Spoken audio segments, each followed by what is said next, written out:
মানে ওই যে রাস্তাঘাট ভাঙ্গা একটু দিরঙ্গ যাইতে দিরঙ্গ আগে তো সকাল যাওয়া যাইতো রাস্তাঘাটের ঝামেলা দ্বারা দিরঙ্গ মানে আসলে প্রতিনিয়ত ঘুম থেকে উঠার পরে মৃত্যুর খবর নিয়েই কিন্তু আমরা জীবনযাত্রা শুরু হয়। আসলে কত প্রাণ হারাইলে আমরা জানি না। এই সিলেট টু ফেন্সিগঞ্জ মৌলভীবাজার আঞ্চলিক মহাসড়কটা থেকে মুক্তি পাই আমরা জানি না।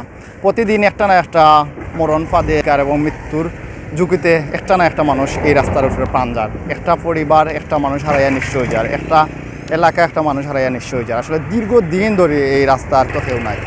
আমরা বিভিন্ন আন্দোলন বিভিন্নভাবে অনেকে বিভিন্নভাবে করলেও দৃশ্যমান কোনো উন্নয়ন আমরা এই রাস্তা দেখতে পারব না। দ্রুত যদি সংস্কার না করা হয় এই সিলেট টু মৌলভীবাজার মহাসড়ক, তাইলেও কালেই জ্বরে পড়ব হাজার হাজার মানুষের প্রাণ। প্রতিনিয়ত ছাত্র, বিভিন্ন ব্যবসায়ী, বিভিন্ন শ্রেণী পেশার মানুষ, বিভিন্ন অসুস্থ রোগী সিলেট টু মৌলভীবাজার মহাসড়ক একমাত্র প্রধান সড়ক একটা হওয়ার কারণে হাজার হাজার গাড়ি চলাচল করে। প্রতিনিয়ত ঘটছে প্রাণহানির মতো বড় বড় দুর্ঘটনা।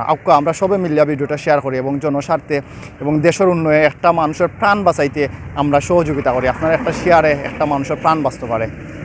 আপনি সর্বোচ্চ যারা ঊর্ধ্বতন কর্মকর্তা আছেন তারা দৃষ্টি গোচর করার চেষ্টা করি এবং দৃষ্টি আকর্ষণ করার চেষ্টা করি। সবে মিলিয়া আমরা এই সোয়াবর কাজও অংশগ্রহণ করি।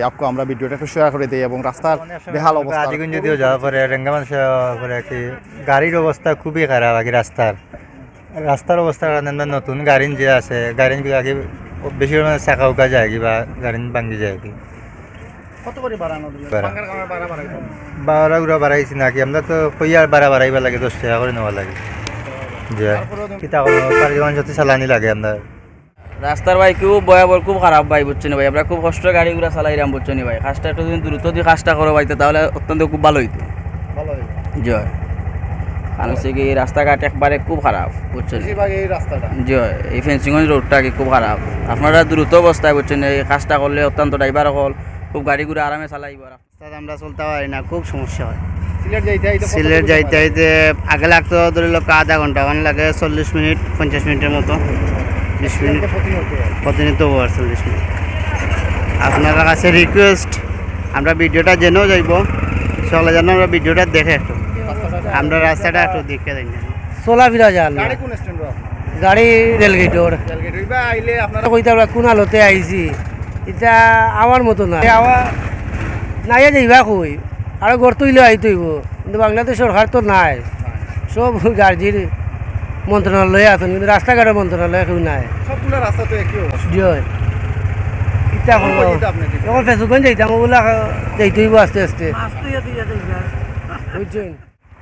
একবারে দাঁড় খাট গাড়ির উড়ি একবারে নাট বল্টু সব ডিল হয়ে গেছে। আমরা আরো বুকে বুকে বেদনা, খুব সমস্যার মাঝে আছি। আমরা সিলেট থেকে আইয়ার ফেন্সিগঞ্জ যাইমু, মংলবাজার থেকে হোটালপুর পর্যন্ত গাড়ি চালানোর কোনো কুদরত নাই, খুব বেশি বাঙ্গার দেয় গাড়ি চালানোর কোনো কুদরত নাই। গাড়ি আতো বেদনা করে, পাও বেদনা করে, প্যাসেঞ্জারের কষ্ট, গাড়ির কষ্ট, সবর কষ্ট।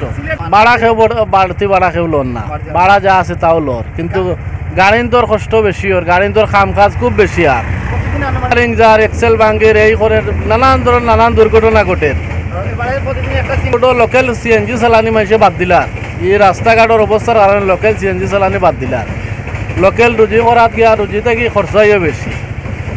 অন্তপক্ষে পেনশন থেকে সিলেট যাইতে ঘন্টা 1.5 ঘন্টা সময় লাগে, যে বাঙ্গার অবস্থা কষ্ট। রুগী লইয়া যাইতে 2 ঘন্টা সময় লাগে।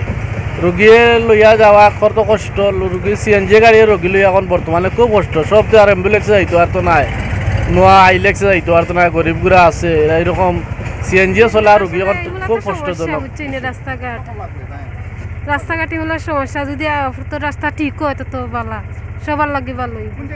রাস্তাঘাট ভাঙ্গা একটু দিরঙ্গ যাইতে দিরঙ্গ আগে তো সকাল যাওয়া যাইতো রাস্তাঘাটের ঝামেলা দ্বারা দিরঙ্গ মানে অনেক দিরঙ্গ লাগে ওইটুকু ভাঙ্গা। জিও